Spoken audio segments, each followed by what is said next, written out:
ఇవన్నీ ఒకటేసారి చెయ్యొచ్చా? చేయకూడదా? దాన్ని ఏంటి? అది most important thing actually. When can we do this procedures అనేది. యూజువల్గా personally we suggest at least waiting for 1 year. ఎందుకు అంటే ప్రెగ్నెన్సీ అప్పుడు female body undergoes lot of changes.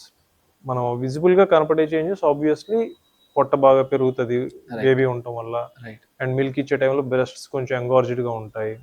ఇవన్నీ చేంజెస్ వస్తాయి.